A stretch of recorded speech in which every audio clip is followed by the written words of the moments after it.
어제 설명드린 대로 북왕국의 로보암은 22년을 통치했고 지금 18년째입니다.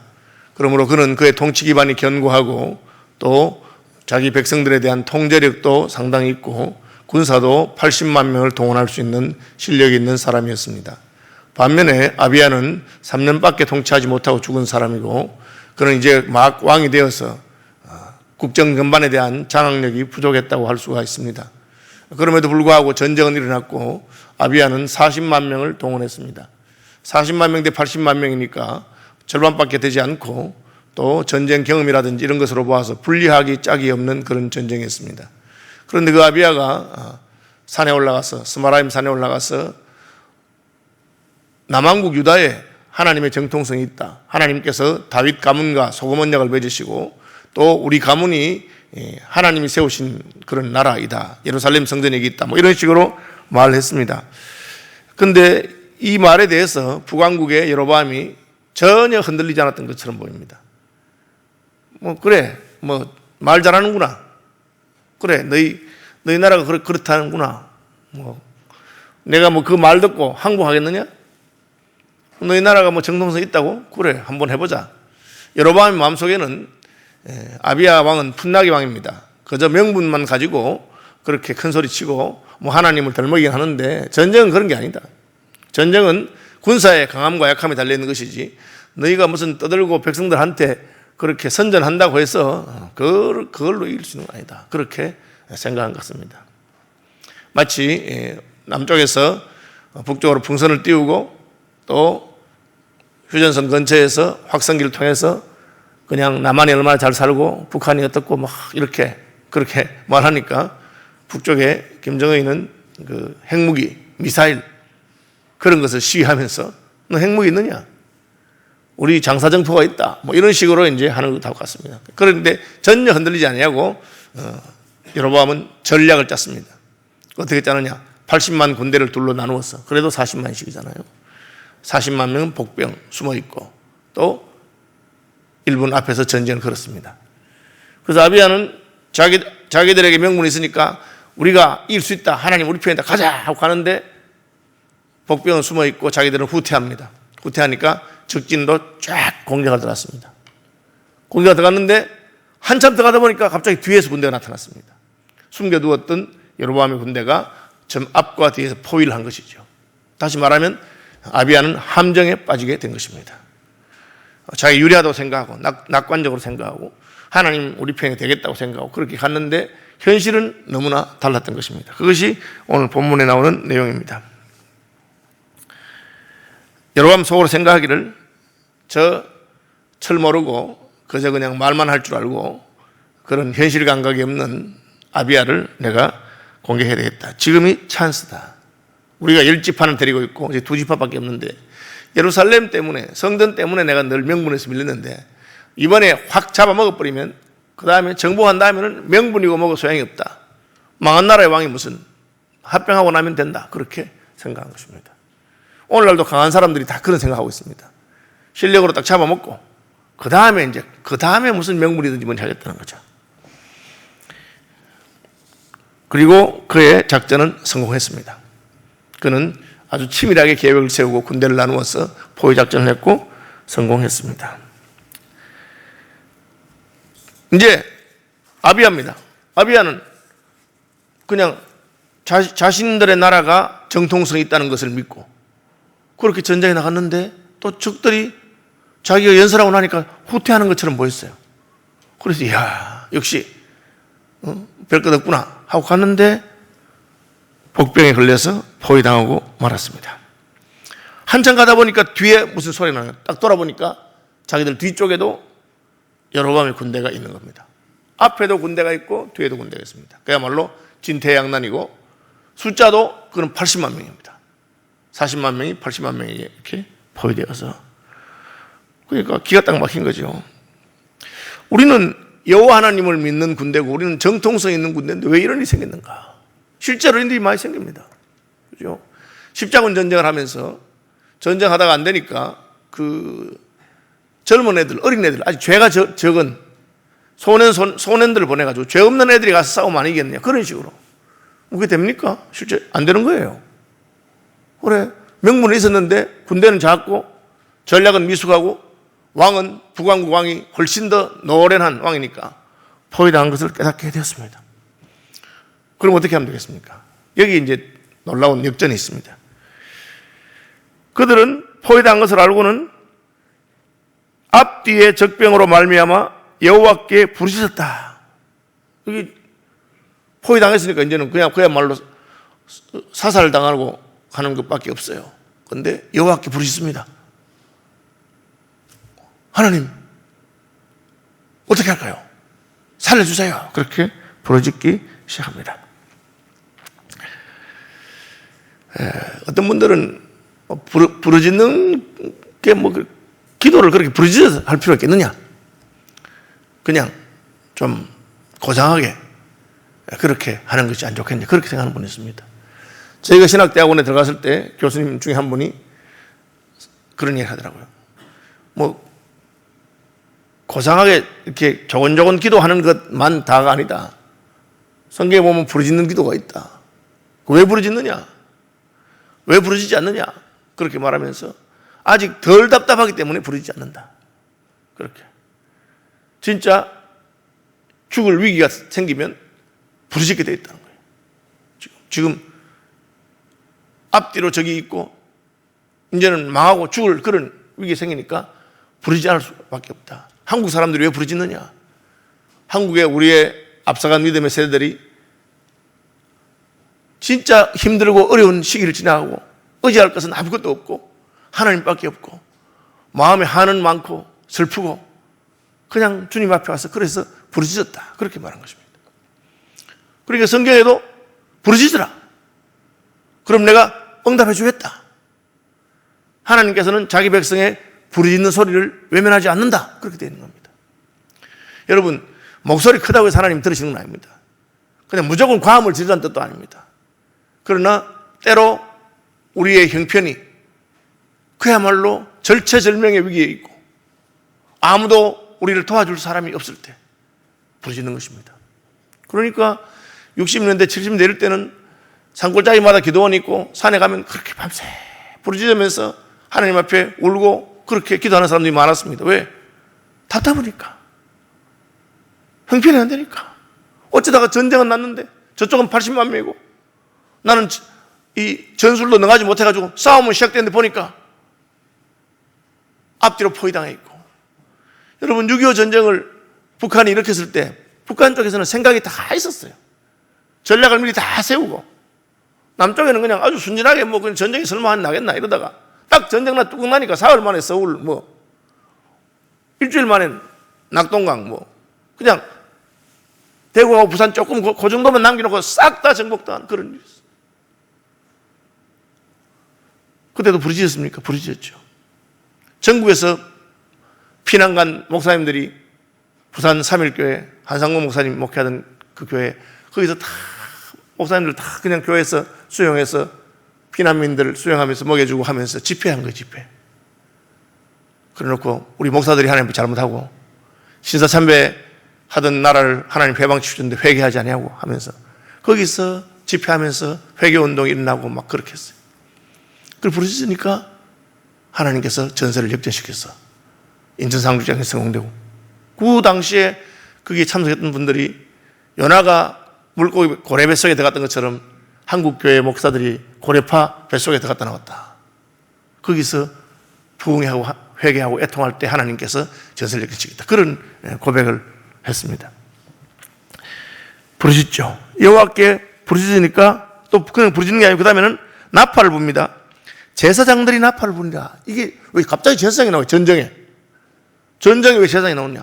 제사장들을 데리고 간 거예요. 이것은 모세 율법에 따르면 하나님의 전쟁을 할 때는 제사장들의 나팔 소리가 신호예요. 양각 나팔과 은나팔이 있습니다. 그리고 나팔 소리를 신호로 해서 전쟁하는데 이 제사장 나팔을 분 거는 지금 죽을 판인데 웬 제사장이 와서 나팔을 붑니까? 그것은 이 전투가 하나님의 전투고 우리는 하나님께서 우리와 함께 줘야 되겠다는 그런 일종의 표시인 겁니다. 부르짖고 제사장이 나팔을 불었어요. 그리고 어떤 일이 있었느냐? 그러니까 하나님께서 개입하십니다. 15절 유다 사람이 소리 지를 때에 하나님이 여로보암과 온 이스라엘을 아비야와 유다 앞에서 치시니라. 하나님은 우리의 부르짖음에 응답하시는 분입니다. 나팔 소리를 들으시는 분입니다. 여기 제사장의 나팔 소리가 그냥 부르짖는 게 아니고 하나님이 들으시는 소리가 있다고 말이에요. 신약적으로 말하자면 예수 그리스도의 이름으로 하나님의 나라와 그의 의를 위해서 기도가 다 같은 기도가 아닙니다. 나팔 소리와 함께 울려 퍼질 때 하나님이 들으시고 바로 개입하셨습니다. 온 이스라엘을 아비야와 유다 앞에서 치시니라. 이 말은 뭐냐? 하나님이 앞서서 전투한다는 것입니다. 하나님이 너 가만히 있어라, 보고 있어라. 너 부르짖었으니까 내가 공격하겠다. 어떻게 공격했는지 구체적인 것은 말씀하지 않았어요. 그 말은 다양한 방법으로 하나님께서 역사할 수 있기 때문에 특정하지 않은 것입니다. 물론 이때는 하나님이 이때 쓰신 방법이 있을 거예요. 아비야의 군대를 살리기 위해서, 여로보암의 군대를 물리치기 위해서 그때는 하나님이 쓰신 방법이 있을 것입니다. 출애굽기에는 좀 구체적으로 나오는데 홍해를 앞두고 애굽 군대들이 뒤에서 공격해 올 때 하나님께서는 불구름 기둥으로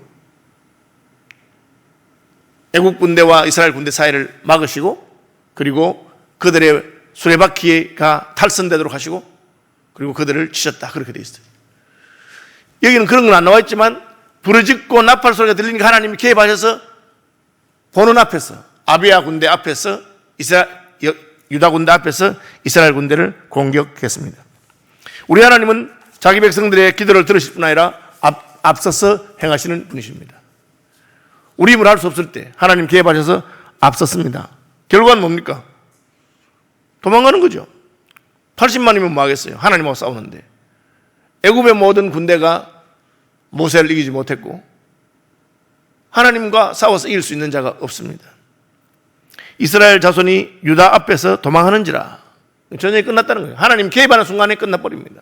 도망가게 됐습니다. 하나님이 그들의 손에 넘기셨으므로 이 말이 뭐냐? 마무리는 너희가 해라, 그 말입니다. 이게 하나님의 전투의 특징이 뭐냐면 하나님이 큰 그림을 그려놓고 하나님이 성패를 결정지어놓고 그 다음에 하는 거예요.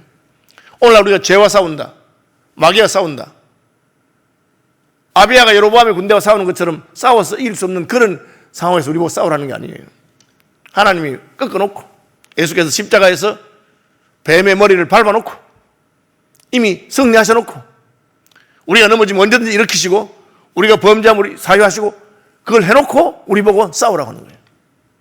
그러니까 쉽게 말하면 남아있는 무리들을 토벌하는 것, 도망가는 무리들을 뒤에서 공격하는 그겁니다.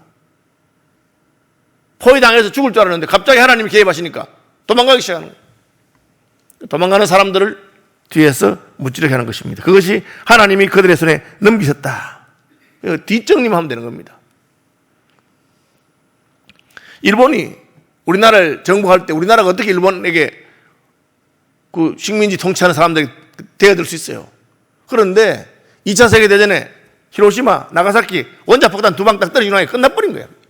이미 그 2방으로 일본은 패전한 겁니다.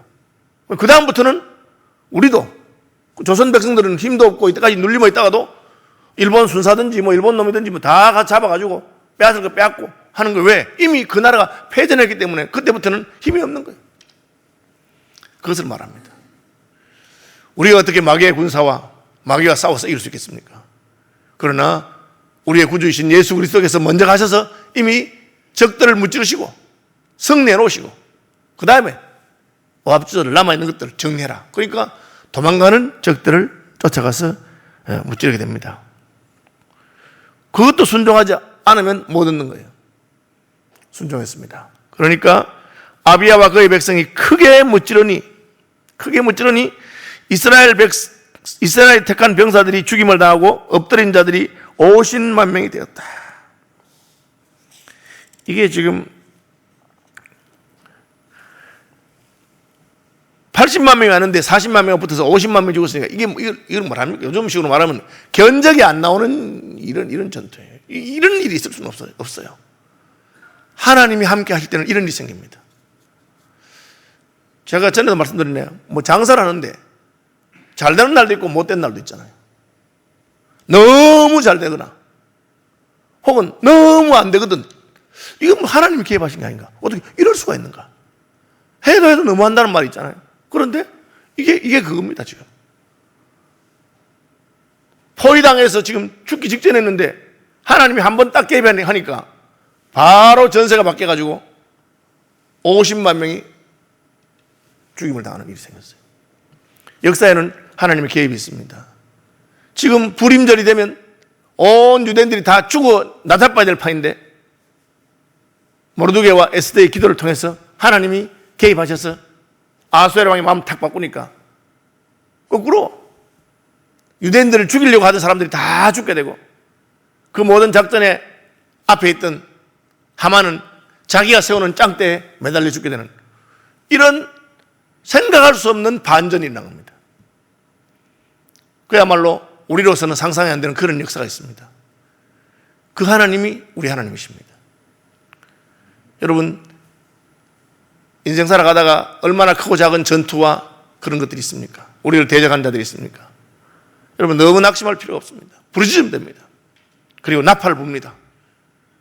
제사장들의 나팔처럼 하나님께서 우리에게 주신 그 약속의 말씀 붙들고 예수 이름으로 부르짖고 기도하면 하나님이 딱 개입하는 순간에 순식간에 바뀌어버립니다.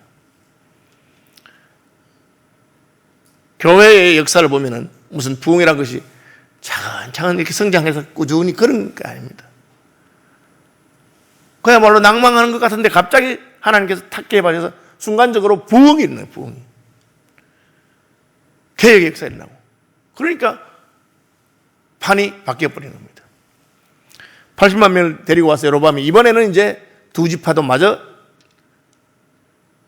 정복하고 예루살렘을 내가 차지하고 왕조를 견고하겠다고 생각했습니다. 그러나 여로보암은 하나님을 우습게 생각합니다. 하나님 개입하니까 끝났습니다. 이 전쟁의 결과를 한번 평가해보면 어떻습니까? 18절 그때 이스라엘 자손이 항복하고 유다 자손이 이겼으니 기대와 정반대로 됐죠. 이는 그들이 그들의 조상들의 하나님 여호와를 의지하였습니다. 유다가 승리한 이유가 뭐냐? 그 조상들의 하나님 여호와를 의지했다. 그 아버지 솔로몬, 그 할아버지 다윗이 믿음의 조상 아브라함과 이삭과 야곱이 의지했던 그 하나님을 의지했기 때문에 그렇다. 그들의 조상들의 하나님을 의지했다. 여러분, 한국교회에 우리의 믿음의 선배들이 얼마나 하나님을 신실하게 의지했습니까? 우리가 우리 믿음의 선조들이 의지했던 그 하나님 여호와를 의지할 때 하나님이 개입하시는 것을 믿으시기 바랍니다. 그 결과는 무엇입니까? 땅 빼앗으러 왔다가 여로보암이 땅을 빼앗기죠. 아비야가 여로보암을 쫓아가서 그의 성읍들을 빼앗았으니 곧 베델과 그 동네들과 여사나와 그 동네들과 에브론과 그 동네들이라. 전쟁이지면 땅도 빼앗기고 전쟁이면 전리품을 잃는 것입니다. 그런데 왜 싹 가서 정복하고 부흥을 없애지 않았느냐? 그건 못했어요. 왜? 이 전쟁은 자기들의 힘으로 이긴 전쟁이 아니고 하나님이 이기게 하신 전쟁이고 하나님이 이미 로보암에게 내가 나라를 잘라줬으니까 그 나라를 다 무너뜨리지 마라 한 겁니다. 그 대신 그러나 국경지대의 여러 성들을 빼앗고 이제 그렇게 됩니다. 그리고 영토 확장됐을 뿐 아니라 이 패전으로 말미암아 여로보암은 역사의 뒤편으로 물러갑니다. 오늘 이제 본문의 표현은 조금 조심스러운 건데 그 여로보암이 다시 강성하지 못하고 여호와의 치심을 입어 죽었다. 이때 바로 죽은 건 아닙니다. 그 아비야가 먼저 죽고 그 다음에 아사왕 때 죽습니다. 그러나 18년이니까 22년 때 죽으니까 한 3년 뒤에 죽는데 그러나 죽기는 3년 뒤에 죽었지만 그 길로 여로보암은 힘을 얻지 못합니다. 여로보암은 인물입니다, 여러분. 솔로몬 왕 시대에 그래도 왕한테 찾아가서 말할 수 있을 정도로 인물이고요. 그 로보암 왕과 대립각을 세워서 10지파를 이끄는 그런 인물입니다. 그런데 그가 이 전투에서 패함으로 말미암아. 그리고 그때부터 여로보암 왕조는 쇠락을 이끌고요. 여로보암에게도 그 아비야라고 하는 왕자가 있어서 똑같은 이름이 같아요. 자기 아들 아비야였는데 걔가 아주 믿음 좋은 왕자였습니다. 하나님을 경외하는 왕자였습니다. 그 왕자가 왕이 되었으면 북왕국이 흥황했을 건데 죽었어요. 병이 들어 죽어요. 그리고는 나답이 이어서 왕이 되고 나답도 몇 년 통치하지 못하고 3년인가 통치하고 나라가 망합니다. 그리고는 바사라고 하는 반란이 일어나서 왕조가 끝나버립니다. 반면에 유다 왕국은 아비야를 이어서 아사, 여호사밧 쭉 가면서 또 왕조가 계속되는 것을 볼 수가 있습니다. 근본적인 차이가 뭐냐? 나라를 세우시는 분 하나님이십니다. 그 중에 왕들이 좀 못하기도 하고 실수하기도 하지만 이 근본이 되는 것을 잊어버리지 않으면 됩니다. 우리가 뭐 늘 잘할 수 없잖아요. 저는 목사지만 실수도 하고 실패도 하고 죄도 짓고 그렇게 마음이 안 좋기도 하고 그런 일이 많이 있습니다. 그러나 내 중심에 난 하나님의 백성이고 우리 가정 하나님의 가정이고 우리 교회는 하나님 거고 우리나라 하나님 나라고 그것이 붙들어 있으면 부르짖을 수 있고 나팔을 불 수 있고 하나님께서 개입하십니다. 반면에 여로보암은 한번 자기 당대에 크게 일어나서 이스라엘의 10지파를 데려가고 막 그렇게 했지만 그러나 하나님을 떠났기 때문에 그걸 끝입니다. 아비야가 산에서 스마라임 산에서 막 떨었을 때 그 말 듣고 참 저 말이 맞다. 나라는 우리가 강하게 하지만 그건 우리가 하나님 신앙에서 떠났군 하고 돌이키고 이제 우리 그만 싸우자고 했으면 달랐을지 모릅니다. 그런데 여러분 마음속에 자식이 무슨 뭐 입만 살아가지고 말 그래 해봐라. 하나님 하지만 나는 다 작전 있어. 하고는 다 군대를 나누고 전략 세우고 가서 딱 잡아먹으려 했는데 하나님 한번 개입하니까 모든 것이 뒤집어 버립니다. 여러분의 인생 어떻습니까? 하나님이 개입하면 하나님이 여러분 불쌍히 계시고 지금 망해가도 살리시는 그런 입장에 서 있습니까? 지금 잘 나가지만 하나님이 개입해서 흔들어 버리면 망해야 되는 그런 입장에 서 있느냐? 저희를 돌아보는 아침이 되시기를 바랍니다. 예, 오늘 정책총회, 우리 총회가 코로나로 인해서 한꺼번에 3일 해야 되는데 이틀 하고 하루 남았습니다. 이제 각 부서에서 올라온 안건을 결정하는 그런 겁니다. 그래서 기도해 주시길 바라고요. 오늘 1시부터 천안신대원에서 있습니다. 저희 교회에서는 저와 우리 장로님 두 분이 총대로 참석해야 됩니다.